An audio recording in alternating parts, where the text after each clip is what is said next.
नमस्कार, बिहार की बात में आपका स्वागत है। मैं हूं पंकज कुमार। इस खास पेशकश में हम चर्चा करेंगे कि आज बिहार विधानसभा के सत्र की शुरुआत हुई, उसके बाद ये चर्चा जोर पकड़ लिया कि मुख्यमंत्री नीतीश कुमार बनेंगे या नहीं बनेंगे।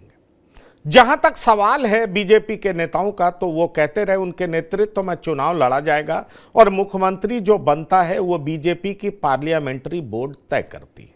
फिर क्या था, आरजेडी जोर जोर से कहने लगी कि दरअसल बीजेपी मुख्यमंत्री नीतीश कुमार के वोट बैंक का इस्तेमाल तो करना चाहती है, लेकिन बीजेपी अब नीतीश कुमार का इस्तेमाल कर उन्हें फेंक देना चाहती है। अचेत नीतीश कुमार, जी हां, ये आरजेडी के प्रवक्ताओं के शब्द हैं। अचेत नीतीश कुमार का भरपूर दोहन करना चाह रही है बीजेपी। इसीलिए मैं चाहता हूं कि निशांत जल्दी से पार्टी को संभालें, नहीं तो पार्टी छिन्न भिन्न हो जाएगी।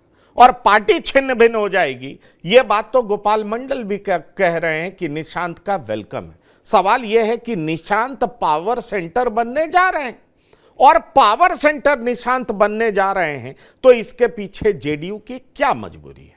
सवाल यह है कि आरजेडी जिन लोगों के ऊपर आरोप लगा रही है कि निशांत की एंट्री जेडीयू में बीजेपी के कुछ नेताओं द्वारा बिल्कुल पसंद नहीं किया जा रहा है, और साथ ही साथ वो बीजेपी के ही नेता नहीं है, बल्कि जेडीयू में बीजेपी माइंडेड वो नेता हैं, वो अफसर हैं सरकार में, जो हर हाल में बीजेपी के हाथों नाच रहे हैं, उनके इशारे पर नाच रहे हैं।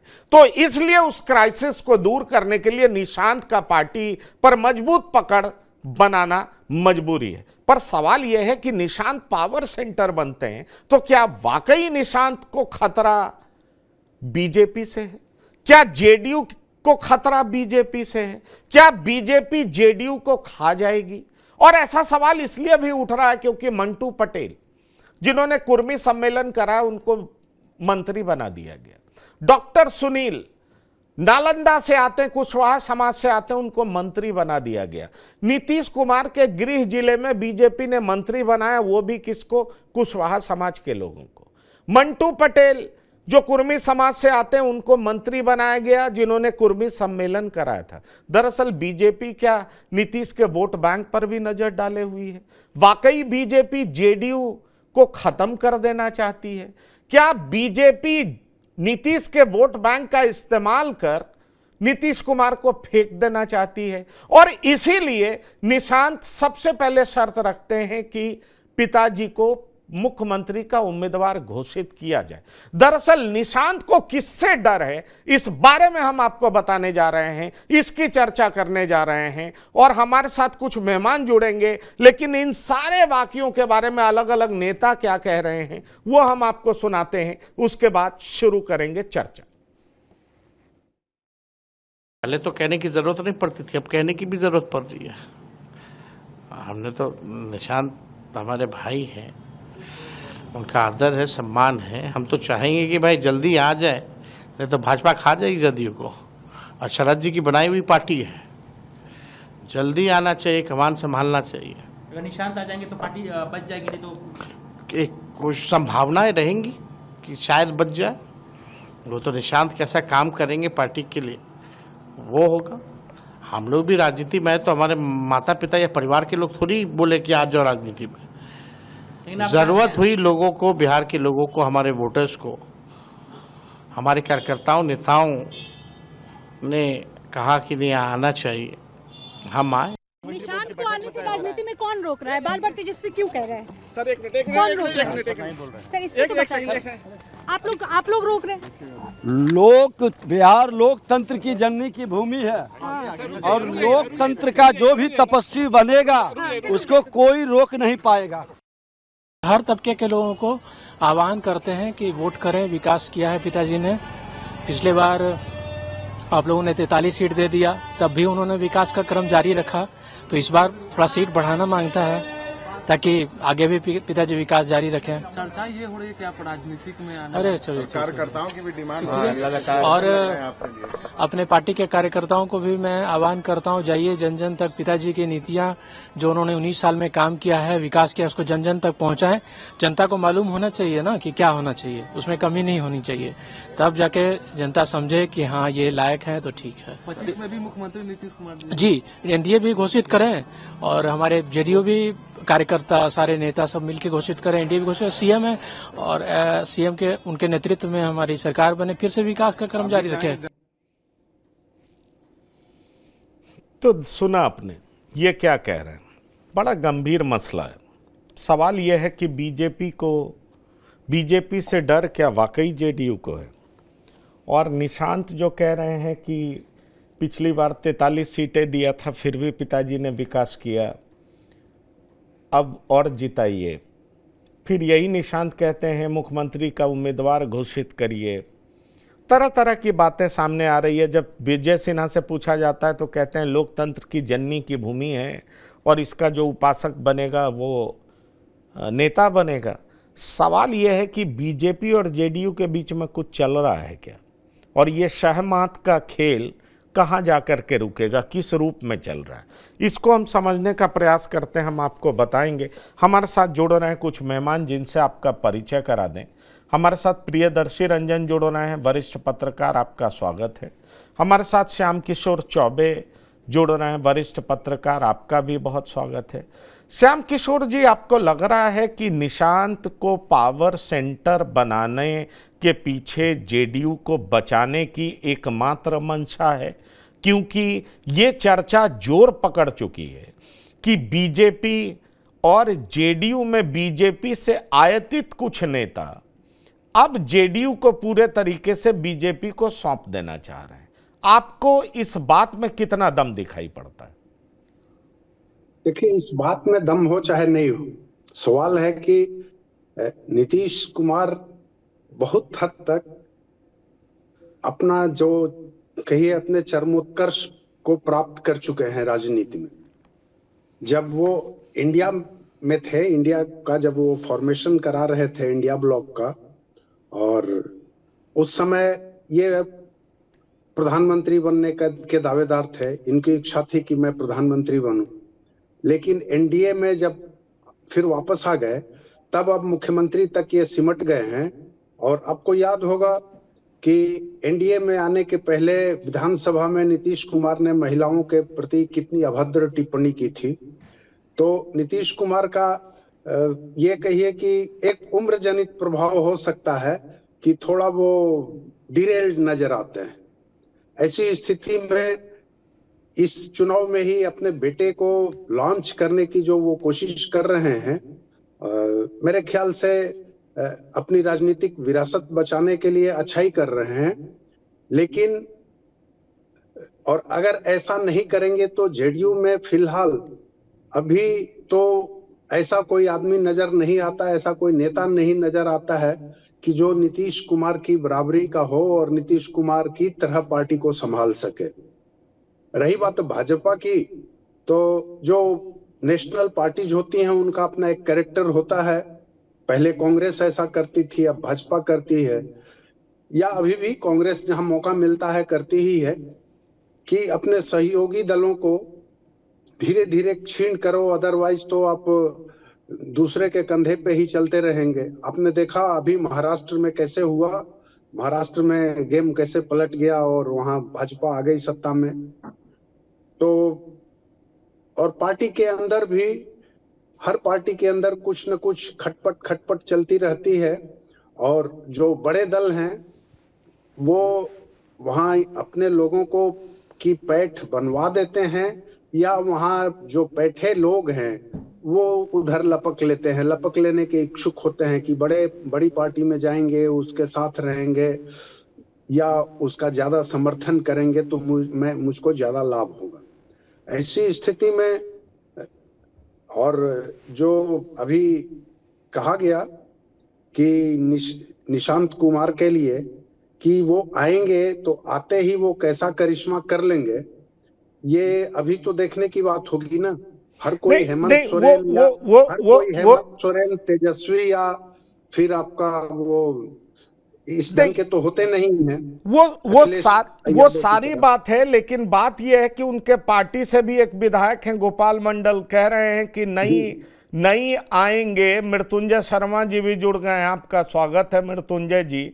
अगर नहीं आएंगे निशांत तो पार्टी खंड खंड टूट जाएगी, पार्टी बर्बाद हो जाएगी। सवाल यह है कि क्या निशांत को खतरा या जेडीयू को खतरा आरजेडी से है या बीजेपी से है?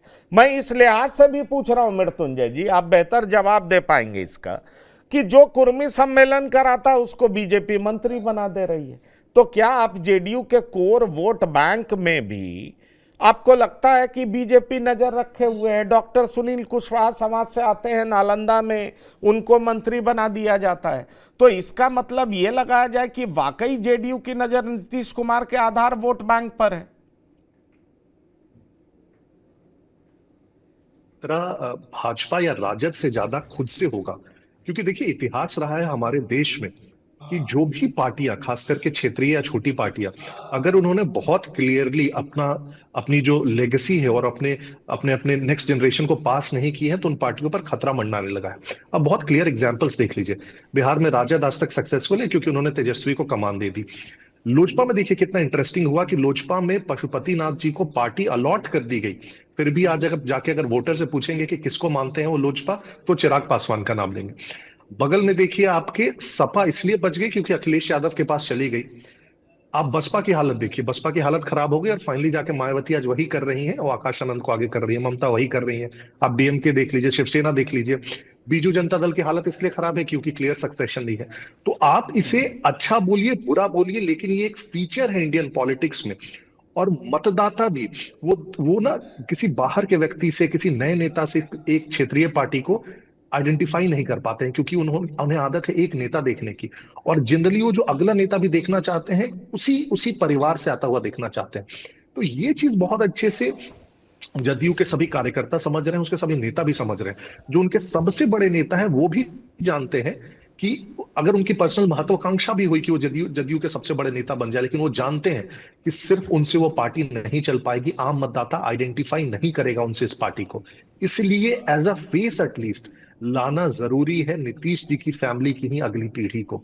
इसलिए देखेंगे आप उनके जितने बड़े नेता हैं, इनफैक्ट किसी नेता ने भी आज तक विरोध नहीं किया या इसके अगेंस्ट नहीं बोला है, क्योंकि उन सबको अपना सर्वाइवल दिख रहा है।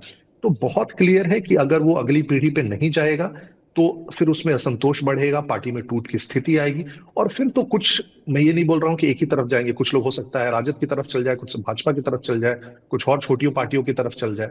तो जदयू को अगर अपना फ्यूचर बचाना है बहुत प्रैक्टिकली, जो हमारा देश में एग्जाम्पल्स आते रहे हैं पिछले कई वर्षों से, तो उसमें यही एक रास्ता मुझे भी अभी बहुत क्लियरली दिखता है कि निशांत कुमार को, चाहे उनको पसंद हो ना हो, मन हो ना हो, उनको राजनीति में एक प्रकार से आना ही पड़ेगा, उस पार्टी का फेस बनना ही पड़ेगा। अभी के टर्म्स में अगर आप देखें तो मुझे लगता है कि भाजपा जदयू ने बहुत क्लियरली एक प्रकार से मैसेज देने की कोशिश की है कि हमारा समन्वय बहुत अच्छा है। आप देख लीजिए प्रगति यात्रा में भी सारी जगह पे आपको, ये नीतीश जी की प्रगति यात्रा थी, लेकिन हर जगह पे आपको कोई ना कोई भाजपा नेता उनके साथ जरूर दिखा है। इनफैक्ट जितनी भी छोटी पार्टियां भी साथ में है, चाहे चिराग पासवान की पार्टी है, कुशवाहा जी की पार्टी है, हम है, उनके नेता भी इस प्रगति यात्रा में अलग अलग जगहों पे, अलग अलग स्थानों पे आपको नीतीश जी के साथ दिख जाएंगे। दूसरा आप देख लीजिए प्रधानमंत्री आते हैं, उसके अगले दिन ही राष्ट्रीय अध्यक्ष आते हैं, नीतीश कुमार खुद सर्किट हाउस जाते हैं, मिलते हैं, उसके अगले दिन मंत्रिमंडल का विस्तार हो जाता है, 7 नए मंत्री इंडक्ट हो जाते हैं। तो मेरे ख्याल से एक बहुत क्लियर कोशिश भी की जा रही है कि एक यूनाइटेड फ्रंट दिखाया जाए कि गठबंधन ये मजबूत है, क्योंकि इन्हें भी पता है कि अगर ये गठबंधन मजबूती से चुनाव में फाइनली गया तो किसी भी प्रकार से बहुत अच्छे से बहुमत में आ जाएगी और फिर से सरकार बन जाएगी। सिर्फ और सिर्फ खतरा तभी मंडरा सकता है जब गठबंधन में किसी प्रकार की दरार हो। नहीं, ठीक है, आपकी बात गठबंधन, लेकिन सवाल यह है कि पहली चुनौती तो जेडीयू को बचाने की है ना। हमारे साथ डॉक्टर संजय भी जुड़ गए हैं, प्रियदर्शी रंजन भी हैं। Doctor Sanjay, Nishant power centre बनाए जा रहे हैं क्योंकि कहा जा रहा है जेडीयू को खतरा है, और जेडीयू को खतरा बीजेपी में कुछ नेताओं से है और बीजेपी से आयतित जेडीयू में कुछ नेताओं से। वो कौन नेता है और ये क्या खतरा है जेडीयू को? क्या जेडीयू में पावर सेंटर इसलिए इनको बनाया जा रहा है कि ये बनेंगे, पार्टी खंडित नहीं होगी, पार्टी बच जाएगी, और इसीलिए पावर सेंटर इनको बनाए रखना जरूरी है। पर सवाल उठता है कि जेडीयू को किससे खतरा है? बीजेपी से खतरा है या आरजेडी से खतरा है? देखिए, जेडीयू को मैं समझता हूं कि न खतरा जेडीयू आरजेडी से है न बीजेपी से है। जेडीयू को खतरा खुद अपने आप से है, क्योंकि इनकी पार्टी में कई धड़े हैं। आज तो तेजस्वी बड़ा वकालत कर रहे थे कि जितना जल्दी हो सके इनको आ जाना चाहिए निशांत कुमार को, और पार्टी की जिम्मेवारी ले लेनी चाहिए, नहीं तो भारतीय जनता पार्टी इनकी पार्टी को खा जाएगी, समाप्त कर देगी। भारतीय जनता पार्टी जेडीयू को क्यों समाप्त करेगी, और भारतीय जनता पार्टी के समाप्त करने से जेडीयू कैसे समाप्त हो जाएगी, ये बात मैं समझ नहीं पा रहा हूँ। लेकिन हाँ, इतनी बात समझ में आ रही है कि अगर इनकी पार्टी टूट जाती है 2 भाग में, 3 भाग में, जो अलग अलग धड़े हैं, तब जाकर के निश्चित रूप से इनकी पार्टी को नुकसान हो जाएगा। निशांत को इसी के लिए ग्रूम किया गया है। ऐसा नहीं था कि आध्यात्मिक से तुरंत राजनीतिक हो गए निशांत और बस कुछ क्षण में ही ये सब हो गया, ऐसा कुछ नहीं है। बहुत ही साइलेंट इनकी ग्रूमिंग हो रही थी, और सही वक्त पर इनको लॉन्च कराने की बात थी कि इनको लॉन्च करा दिया जाएगा। और इसी वजह से वो मनीष वर्मा हो, आरसीपी सिंह हो, या जो भी और अपने को समझते हैं कि नालंदा और पूर्वी समाज के नेता के तौर पर, नीतीश कुमार ने कहीं किसी के बारे में कुछ नहीं बोला और सीधे सीधे निशांत को लॉन्च कराने की बात, और तब निशांत की भाषा बदल गई।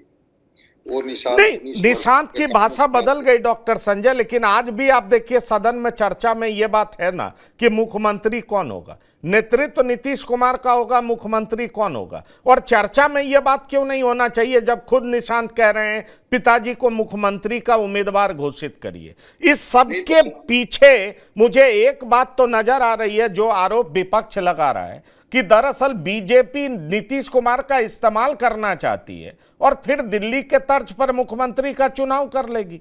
और अगर ऐसा होता है तो निश्चित तौर पर यह जेडीयू के लिए खतरे की घंटी है। आखिरकार निशांत क्यों कह रहे हैं मेरे पिता को मुख्यमंत्री का उम्मीदवार घोषित करिए? फिर यही निशांत कह रहे हैं पिछली बार कम सीटें दिया था। मतलब देखिए, ज्यादा से ज्यादा सीट भी जीतना चाहते हैं जेडीयू। और कहा यह जा रहा है, जो मेरे पास जानकारी है, कि दरअसल बीजेपी चाहती है कि नीतीश कुमार इस हैसियत में ना रहें कि वो जब चाहें उधर चले जाएं तो सरकार बन जाए, इधर चले जाएं तो सरकार बन जाए। ये हैसियत जब तक नीतीश कुमार की रहेगी, नीतीश कुमार बार्गेन करते रहेंगे या जेडीयू बार्गेन करती रहेगी। इसलिए बीजेपी अब नीतीश कुमार को भी उस हैसियत में रखना चाहती है कि उधर ना जाएं। नीतीश कुमार के चेहरे का मैक्सिमम इस्तेमाल हो, लेकिन नीतीश कुमार जिस तरीके से इधर उधर करके बाजी पलट देते हैं, वो स्थिति नहीं रहनी चाहिए। नहीं, आज तो दिलीप जायसवाल ने कहा है भाई कि मुख्यमंत्री हमारे नीतीश कुमार ही होंगे। प्रदेश अध्यक्ष हैं भारतीय जनता पार्टी के। अब उनकी बात का कोई मतलब हो ना हो मैं नहीं जानता हूं, लेकिन आज दिलीप जायसवाल ने तो कहा है कि मुख्यमंत्री नीतीश कुमार ही होंगे। और दूसरी बात जो आप कह रहे हैं कि भाजपा ऐसा चाहेगी, भाजपा वैसा चाहेगी, भाजपा क्या आरजेडी नहीं चाहेगी कि नीतीश कुमार इस हैसियत में नहीं रहें कि फिर हमारे लिए बीच का कोई ऑप्शन नहीं हो, हम सीधे सरकार में जाएं या विपक्ष में बैठें? तो चाहने से क्या होता है, जनता चाहेगी और सीटों का बंटवारा किस आधार पर होता है। अगर नीतीश कुमार ज्यादा सीट लेकर के भी अगर सीटें हार जाती हैं तो भाजपा के चाहने से थोड़े हार जाएंगे। हाँ, आरोप लगता है कि चिराग पासवान को प्लांटेड किया गया था बीजेपी से। इस बार प्रशांत किशोर के बारे में आरोप लगा दिया जाएगा कि प्रशांत किशोर को प्लांटेड कर दी बीजेपी ने। तो भाई आप कोई प्लांटेड हो जाते हैं, आपकी सीटें घट जाती है, लेकिन 2 दशकों का एंटी इनकम्बेंसी का बैगेज नीतीश कुमार के साथ है। अगर ये मुख्यमंत्री हैं, आगे भी मुख्यमंत्री बने रहेंगे, बिल्कुल बने रहें, लेकिन ये 2 दशकों का एंटी इनकम्बेंसी का बैगेज बीजेपी और आरजेडी के पास नहीं न है, वो तो इनके पास है। जो 90 से 2005 की कहानी है सुनाते हैं, तो 2005 से लेकर के 2025 के बारे में भी तो बोला जाता है कि नीतीश कुमार बतौर मुख्यमंत्री इनके कालखंड में प्रति व्यक्ति आय क्या हुआ, किसानों की प्रति व्यक्ति क्या है, साक्षरता दर कितना है, स्वास्थ्य में बिहार का स्थान कितना है, एम्प्लॉयमेंट रेट बिहार का कितना है, बेरोजगारी कितना है, पलायन कितना है, भ्रष्टाचार की क्या स्थिति है, भुखमरी की क्या स्थिति है। तो ये सारे सवाल तो नीतीश कुमार से भी हैं। तो एंटी इनकम्बेंसी बिल्कुल शून्य हो जाएगा ऐसी बात नहीं है, उसका खामियाजा भी नीतीश कुमार को उठाना पड़ता है।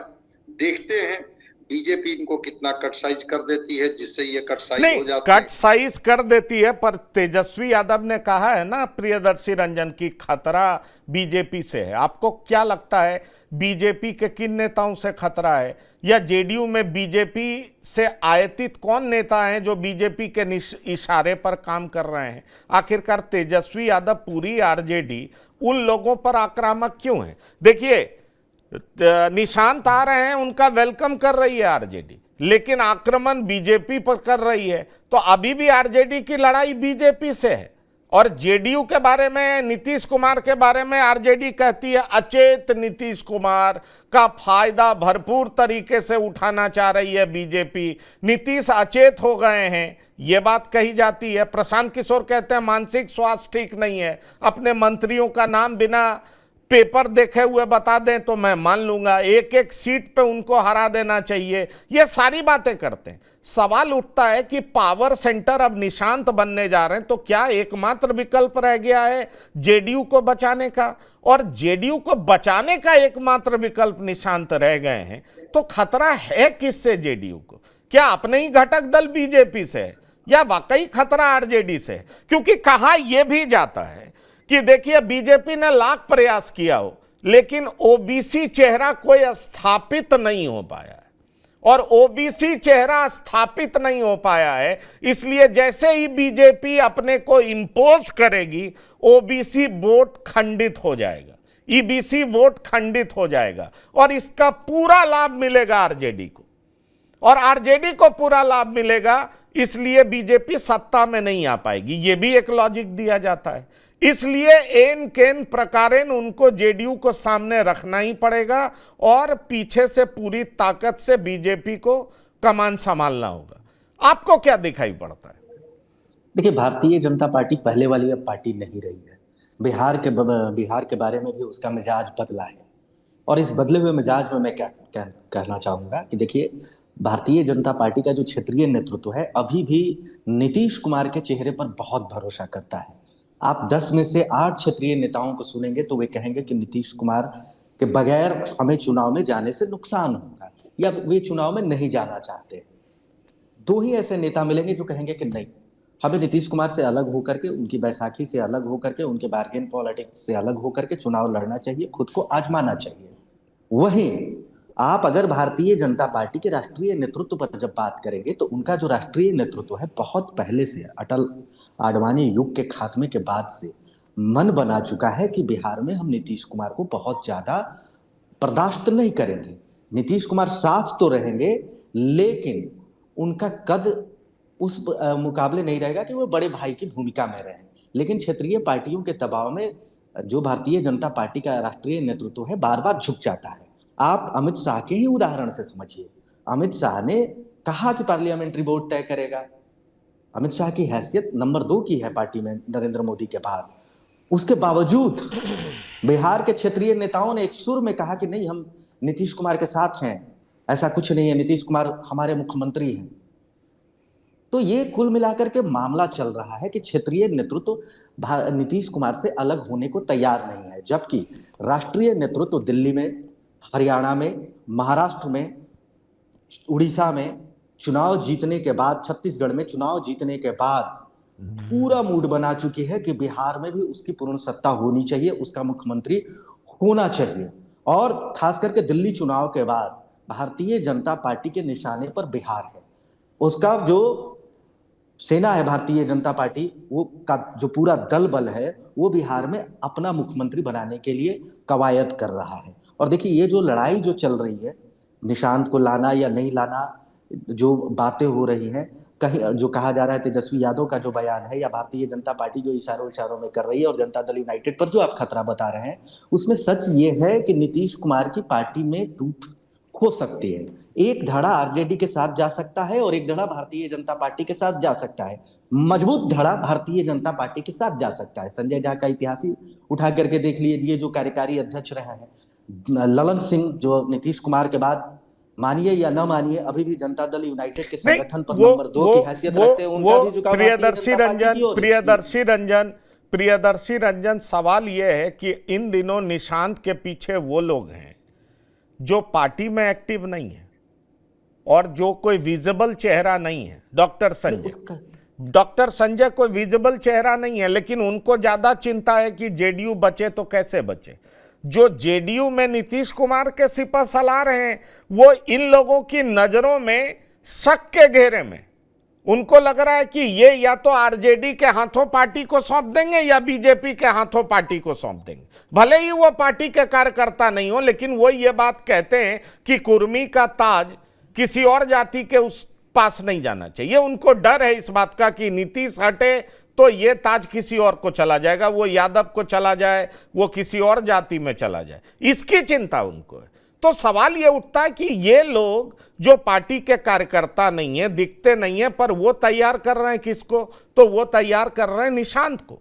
और इसीलिए तो ये सवाल उठ रहा है कि निशांत तैयार हो रहे हैं, निशांत मीडिया से मुखातिब हो रहे हैं, निशांत सवाल कर रहे हैं। और सवाल में दो बात बहुत अहम है। 43 से ज्यादा सीटें दिलाइए, मुख्यमंत्री डिक्लेयर करिए।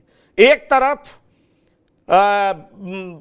दिलीप जायसवाल कहते हैं कि मुख्यमंत्री होंगे, फिर दूसरी तरफ यह बात भी तो कहते हैं कि हमारे यहां पार्लियामेंट्री बोर्ड तय करती है कि मुख्यमंत्री कौन होगा। सवाल यह है कि जब यही बात है तो जिस तरीके से आप बार बार नेतृत्व कहते हैं, उसी तरीके से कहिए कि हाँ भाई मुख्यमंत्री यही होंगे, ये तय है। उत्तर प्रदेश में आपने नहीं कहा था क्या कि इस बार हम योगी के नेतृत्व में चुनाव लड़ रहे हैं और यही मुख्यमंत्री होंगे? डॉक्टर संजय जी, नहीं ठीक है, उत्तर प्रदेश में इन्होंने कहा था, लेकिन हरियाणा, दिल्ली, राजस्थान में कहा था कि यही मुख्यमंत्री होंगे। नहीं तो नहीं कहा था, तो फिर इस पे संशय है ना कि मुख्यमंत्री कौन होगा। ये बात जो उठ रही है उसमें संशय तो है। नहीं तो आज तो दिलीप जायसवाल ने कहा ना, जब पूछा गया तो दिलीप जायसवाल ने तो कहा कि हाँ मुख्यमंत्री नीतीश कुमार ही होंगे। देखिए, इसमें जो आप कह रहे हैं, इस बात में बहुत दम है जो आप कह रहे हैं कि पार्टी के लोग चुप हैं, लेकिन इनके परिवार के लोग, जो निशांत के परिवार के लोग हैं, वो बार बार इनकी वकालत कर रहे हैं कि निशांत को अब सही वक्त है और राजनीति में आ जाना चाहिए। और निशांत भी कह रहे हैं, पार्टी में कोई पदाधिकारी नहीं है, लेकिन उन्होंने कहा कि पिताजी के 19 वर्षों के कार्य के आधार पर, विकास के आधार पर लोगों को वोट करना चाहिए। वो कह रहे हैं कि जेडीयू को और जेडीयू के नेताओं को गांव-गांव जाकर के पिताजी के विकास कार्यों के बारे में बताना चाहिए और एनडीए को मुख्यमंत्री के रूप में नीतीश कुमार का नाम घोषित करना चाहिए। ये सारी बातें, वही तो मैं कह रहा हूं कि कल तक तो आध्यात्मिक बात कर रहे थे। कितना दिन पहले, 1 महीना पहले ही कहीं कोई वो कैसेट खरीद रहे थे किसी दुकान से, कोई धार्मिक भजन का। जब उनसे सवाल पूछा गया तो उन्होंने कहा कि राजनीतिक बातें हमसे मत कीजिए। अब 1 महीना में ही इस तरह का चेतना, इस तरह की बौद्धिकता, इस तरह का प्रज्ञा उनके अंदर में प्रवेश कर गई कि अब इस तरह की राजनीतिक। डॉक्टर संजय, ये सारी बात सही है। खतरा निशांत को आरजेडी से है कि बीजेपी से है, मैं ये आपसे पूछना चाहता हूँ। नहीं, वो कल देखिए एक सवाल पूछा गया, मैं आपको स्पष्ट कर देता हूं। कहीं कोई निजी कार्यक्रम में जा रहे थे, उनसे पूछा गया कि भाई लालू यादव को आप किस रूप में देखते हैं? उन्होंने कहा कि वो मेरे अंकल हैं। पूछा गया कि नरेंद्र मोदी कौन है? तो हाँ, नरेंद्र मोदी देश के प्रधानमंत्री हैं, इससे अधिक मैं नहीं जानता हूं। आज तेजस्वी यादव कह रहे हैं कि वो मेरे भाई हैं, तो तेजस्वी यादव के भाई हैं निशांत, निशांत के चाचा हैं, अंकल हैं लालू प्रसाद यादव, और बीजेपी पर चुप है। तो अब इशारे में तो बात को आप समझ सकते हैं कि वो क्या कहना चाहते हैं। दूसरी चीज, जो उस दिन भी उन्होंने जवाब दिया था लाडला पर कि हाँ गठबंधन में है तो लाडला तो बोलना ही पड़ेगा। तो जो भी इनकी ग्रूमिंग लोग करा रहे हैं, जो लोग भी बस हम यही तो पूछना चाह रहे थे डॉक्टर संजय, आपने जवाब दे दिया कि धारा किशोर बहना शुरू हो गया। श्याम किशोर चौबे जी, धारा नदी का प्रवाह किशोर बहता हुआ दिखाई पड़ रहा है। ये अंकल हैं, ये चाचा हैं, ये भाई हैं, वो देश के प्रधानमंत्री हैं। दरअसल निशांत को खतरा किससे है? नहीं, खतरा बीजेपी से तो नहीं है, इतना तो जान मान के चलिए। लेकिन एक चीज है ना कि चूंकि इनकी 43 सीटें आई हुई हैं, तो अभी सीट शेयरिंग में बार्गेनिंग होगी, कैंडिडेट चयन में भी बार्गेनिंग होगी। तो ये जो नीतीश जी करते रहे हैं, कभी इधर कभी उधर, तो एक इशारा करके शायद, आखिर ये तो नीतीश कुमार के ही बेटे हैं ना, तो एक इशारा करके बार्गेनिंग कैपेसिटी बढ़ाना चाहते हैं। और मेरे ख्याल से उससे ज्यादा कुछ नहीं है। हाँ, बीजेपी के पास एक दिक्कत है कि सुशील मोदी के बाद उनके पास कोई ऐसा नेता नहीं है बिहार में जो चमकता हुआ सितारा नजर आए और जो कर लेवे। तो बीजेपी अभी तो नीतीश कुमार के भरोसे रहेगी, लेकिन उनको कट साइज करते रहना चाहेगी, जरूर करेगी और करना भी चाहिए। बड़ी पार्टी जैसा करती हैं, और अगर नहीं करेंगी तो वो खुद भी नहीं सरवाइव कर पाएंगी। अब जैसे देखिए, मैं उदाहरण के साथ कह रहा हूं कि पड़ोसी झारखंड में कांग्रेस कहाँ कुछ कर पा रही है, तो वैसी स्थिति में बीजेपी तो वो करती नहीं है। महाराष्ट्र का उदाहरण सामने है, मैंने पहले भी कहा था कि महाराष्ट्र में बीजेपी कही है वहां चढ़ बैठी है इस बार। जो शिवसेना और एनसीपी का धड़ा उनके साथ था, वो कुछ समझिए कुछ कर नहीं पा रहे हैं। ऐसी स्थिति में बीजेपी चाहेगी कि नीतीश कुमार की बार्गेनिंग कैपेसिटी घटे, लेकिन नीतीश कुमार और चाहे उनके बेटे ये चाहेंगे कि इनकी बार्गेनिंग कैपेसिटी बढ़े। और उसका एक ही उपाय है कि जो मतलब भयवद्दी उधर दिखाई जाए, ताकि लोगों को लगे कि बहुत करीबी हैं, भाई से तुरंत सट जाएगा और प्रधानमंत्री से कम सटेगा। मेरा मानना यही है। नहीं, आपका मानना यही है, ठीक है। पर मृत्युंजय जी, आपको नहीं लगता कि दरअसल निशांत को खतरा बीजेपी से कम और आरजेडी से ज़्यादा है? इसलिए क्योंकि अगर नीतीश पावर में तभी आ पाए जब वो ओबीसी और ईबीसी का तबका, जो आरजेडी के समर्थकों द्वारा प्रताड़ित महसूस करने लगा, उसको लगा कि एक अलग स्पेस की जरूरत है, और इसलिए उसने नीतीश को चूज किया। उसने बीजेपी को भी चूज डायरेक्टली नहीं किया। ऐसे में सवाल उठता है कि अगर निशांत नहीं आते हैं और जेडीयू खंडित होती है, तो ज्यादा फायदा बीजेपी को होगा या ज्यादा फायदा आरजेडी को होगा? क्योंकि जितना ओबीसी ईबीसी वोट बैंक है वो कंसोलिडेट किधर होगा? सवाल ये उठता है, वो किधर जाएगा, बड़ी संख्या में किधर जाएगा? क्योंकि यही लालू प्रसाद थे ना जो कहते थे जिन्न निकलेगा और हरा देगा। जिन्न निकलता था, पटक देता था सबको। तो वो जिन्न फिर किसके झोली में चला जाएगा? सवाल ये उठता है ना। तो आखिरकार जो स्पेस नीतीश ने अपने लिए बनाया, उसको संभालने के लिए निशांत की जरूरत है, मैं सहमत हूं। लेकिन सवाल फिर वही खड़ा होता है कि निशांत को खतरा वाकई बीजेपी से है या आरजेडी से? पंकज जी, देखिए, अभी चूंकि निशांत की एंट्री पे बहुत क्लैरिटी नहीं है, तो आप देखेंगे दोनों पक्ष से बहुत अच्छी अच्छी बातें चलती रहेंगी। वो तेजस्वी कहेंगे कि आना चाहिए, लालू जी कहेंगे कि उनके लिए सीट छोड़ देंगे, इधर से ये कह रहे अंकल है। लेकिन अगर आप देखिएगा बहुत प्रिंसिपली, तो सबसे ज्यादा अगर किसी को इनसिक्योरिटी होगी निशांत के आने से, तो तेजस्वी को ही होगी। आप इसका इतिहास भी देख लीजिए। बिहार में जहां कहीं भी कोई युवा नेता या यादव नेता उभरने लगा है, तो सबसे पहले उनके पर काटने का काम राजद ने ही किया है। कन्हैया का आप एग्जाम्पल देख लीजिए कि किस प्रकार से उसको बिहार से हटाया गया, कांग्रेस पर दबाव डाल के कि वो बिहार से उभर के लाए। देख लीजिए पप्पू यादव के साथ क्या हुआ जब वो यादव नेता के तौर पे उभरने लगे। तो अभी चूंकि वो निशांत को नए एंट्रेंट के तौर पर देख रहे हैं, राजनीति में अपने से जूनियर के तौर पर देख रहे हैं, अभी बहुत बड़ा खतरा उन्हें नहीं लग रहा है, और इसलिए वो इस प्रकार की अच्छी बातें कर रहे हैं कि जनरल पब्लिक में अच्छा माहौल जाए कि हम तो बहुत रिस्पेक्ट करते हैं, एक राजनीतिक सूचिता है।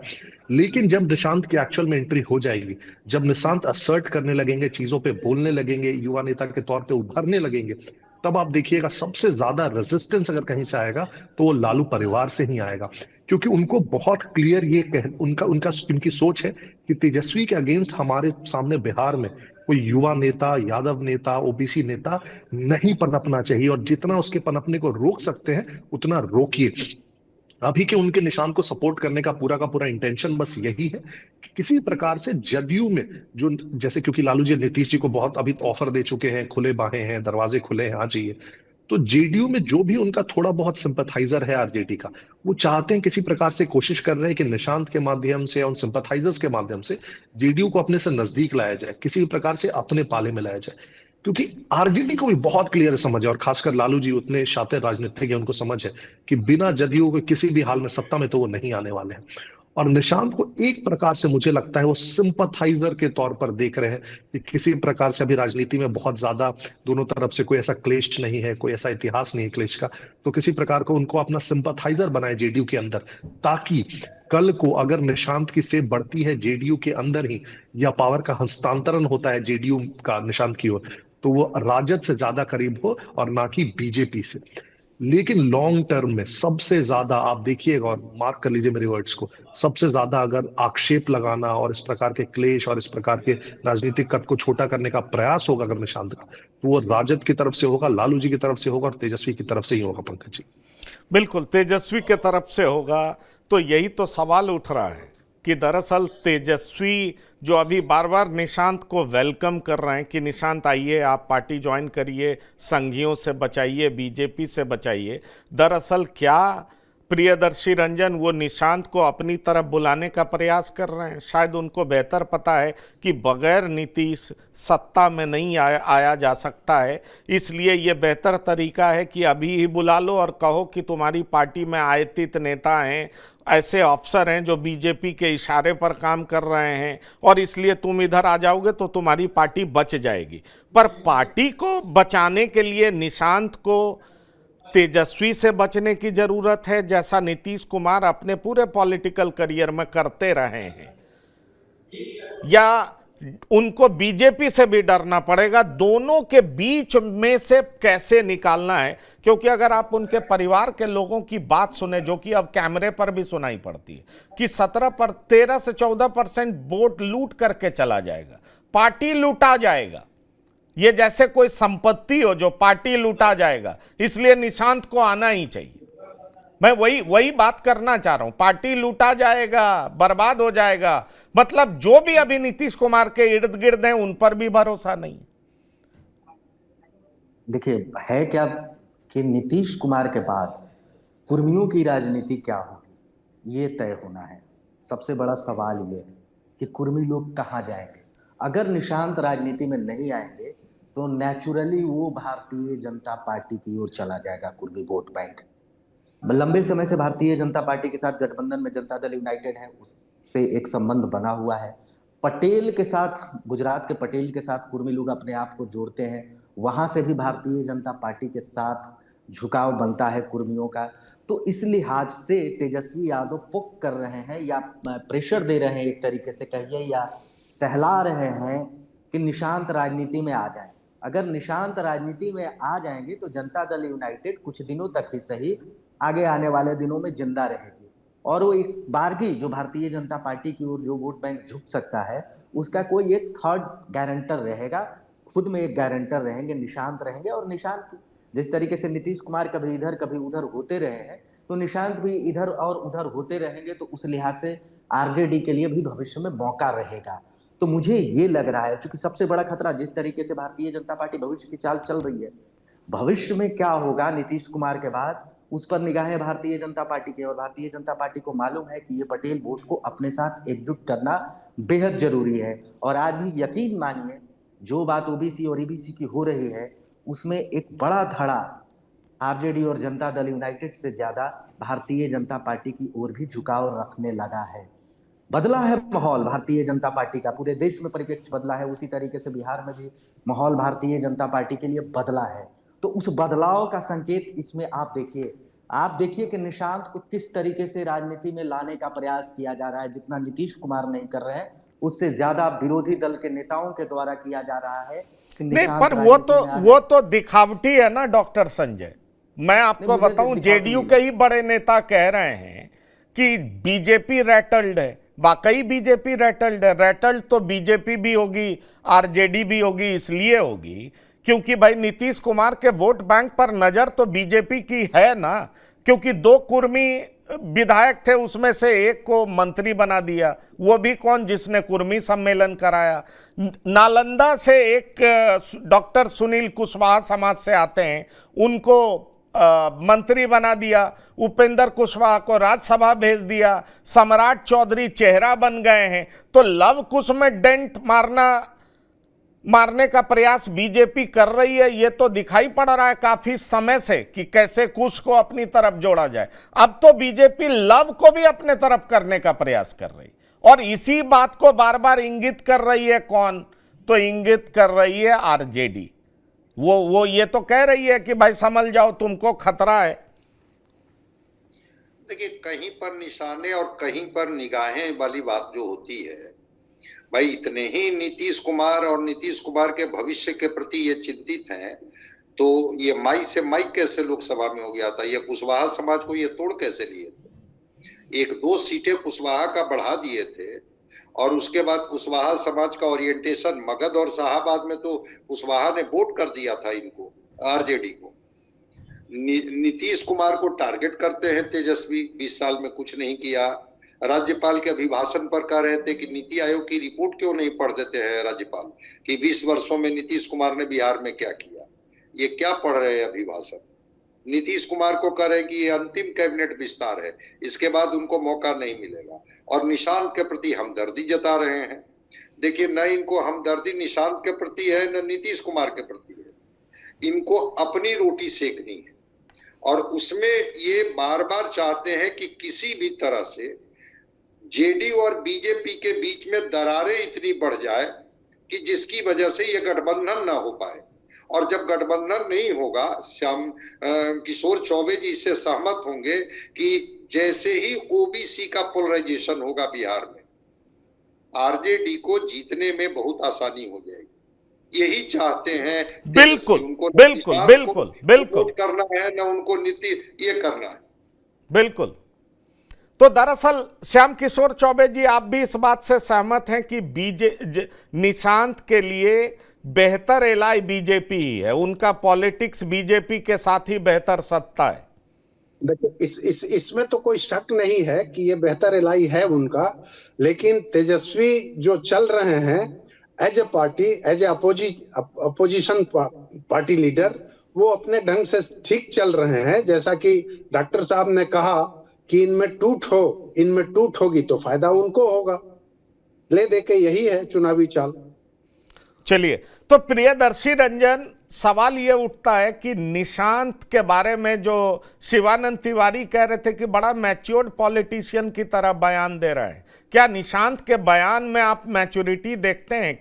क्या आप इस बात से सहमत हैं कि निशांत पॉलिटिक्स में आएंगे? ये लंबे समय से इस तरह की प्रक्रिया चल रही थी, इस तरह की बात चल रही थी, तैयारी चल रही थी, कानों कान किसी को खबर नहीं लग पाई, और निशांत मुख्यमंत्री हो जाएंगे क्योंकि वो अभी तक स्पॉटलेस हैं। पिता 20 साल तक मुख्यमंत्री रहे, किसी भी डिसीजन में उनका इन्वॉल्वमेंट नहीं रहा, कहीं भी उसकी चर्चा नहीं आई, तो अभी तक स्पॉटलेस हैं। इसलिए जो तीनों बड़े नेता के सुपुत्र राजनीति में आए हैं, उसमें निशांत कहीं आगे दिखाई पड़ेंगे। क्या आपको ऐसा लगता है क्या? क्योंकि ये लॉजिक भी दिया जा रहा है। देखिए, निशांत अड़े मार्ग में लंबे समय से रह रहे हैं, और कहीं ना कहीं अड़े मार्ग में रह रहे हैं तो उनका राजनीति से वास्ता है। आरसीपी जब रूठ रहे थे तो उनको मनाने के लिए भी निशांत को ही भेजा गया था, उनकी तस्वीरें आई थी, हालांकि कोई बयान नहीं आया था। और जहां तक शिवानंद तिवारी जी की बात है, तो देखिए अभी 2-4 बयान ही आए हैं निशांत के, तो कितने मेच्योर हैं वो आगे आने वाले दिनों में देखना होगा। अभी तो हनीमून पीरियड है इनका राजनीति का, तो बहुत अच्छा लग रहा है। विभिन्न मुद्दों पर इनकी क्या राय है वो देखना अभी बाकी है। अभी जो कुछ भी इन्होंने बयान दिया है वो अपने पिता के बारे में ही कहा है, तो इस लिहाज से इनके बयानों को अभी बहुत मैच्योरिटी और इनमैच्योरिटी के लेवल पर तौलना मुश्किल है। मुश्किल इसलिए कि है ही नहीं, बयान ही नहीं है। आप तेजस्वी के 1000 बयान है तो उसमें आप स्क्रूटनी कर सकते हैं, नरेंद्र मोदी के 1000 बयान है, लालू यादव के 1000 लाख बयान है, उसमें आप स्क्रूटनी कर सकते हैं। नीतीश कुमार के लाखों बयान है, लेकिन निशांत के 1-2 बयान है, तो सैंपल साइज बहुत छोटा है।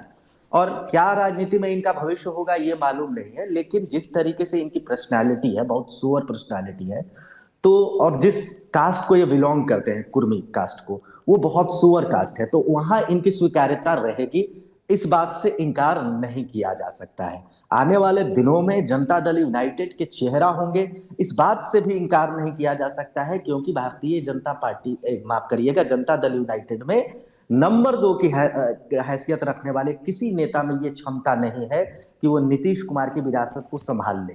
देखिए, बात होती है कि परिवार के विरासत को संभाल ले, वो सारी बात आप ठीक है। तो क्या इससे आगे ये देखा जाए मृत्युंजय जी कि निशांत चुनाव के बाद मुख्यमंत्री भी हो सकते हैं? क्योंकि एक बात तो हो रहा ना कि पिता के नेतृत्व में चुनाव और मुख्यमंत्री हो जाए निशांत। सीटें अगर जेडीयू के पास इतनी हो तो निशांत सीएम भी हो सकते हैं और बीजेपी इसको एक्सेप्ट कर लेगी, आपको ऐसा लगता है?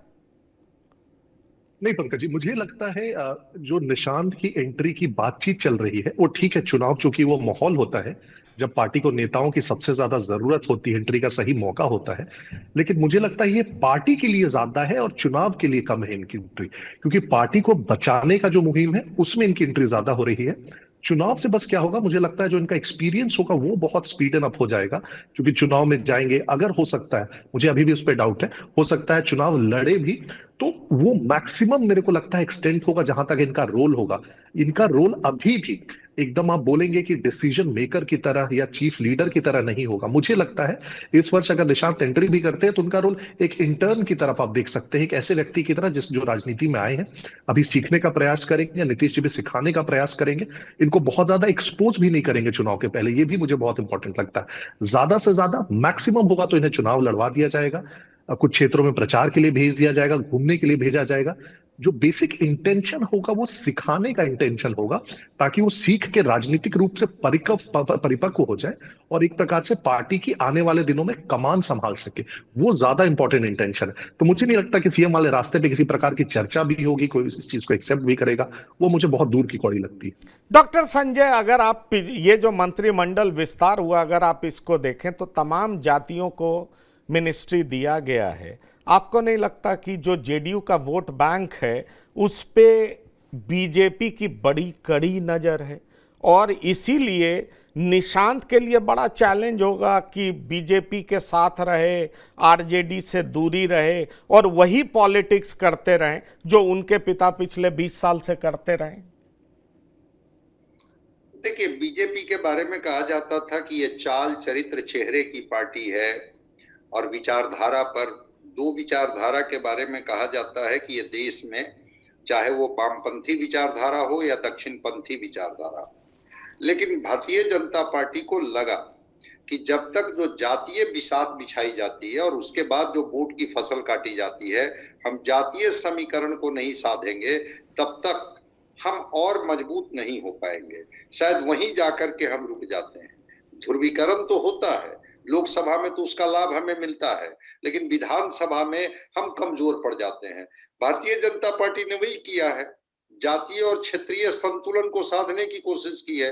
हम जाति को भी साधेंगे, क्षेत्र को भी साधेंगे। आप देख लीजिए ना, गंगा के उत्तर के इलाके से अधिकांश मंत्री बने हैं। अगर इधर देखेंगे तो केवल एक बिहार शरीफ से सुनील कुशवाहा है, बाकी तो सब वही हैं। और वो इलाका जहां पर बीजेपी के विधायक ज्यादा से ज्यादा संख्या में जीतते रहे हैं, लोकसभा में जहां ज्यादा से ज्यादा रिप्रेजेंटेशन मिला है, शाहाबाद और मगध के इलाका में न इनके विधायक जीतते हैं न इनके सांसद जीतते हैं। कहां इस इलाके से बहुत सारे लोगों को मंत्रिमंडल में जगह दी गई?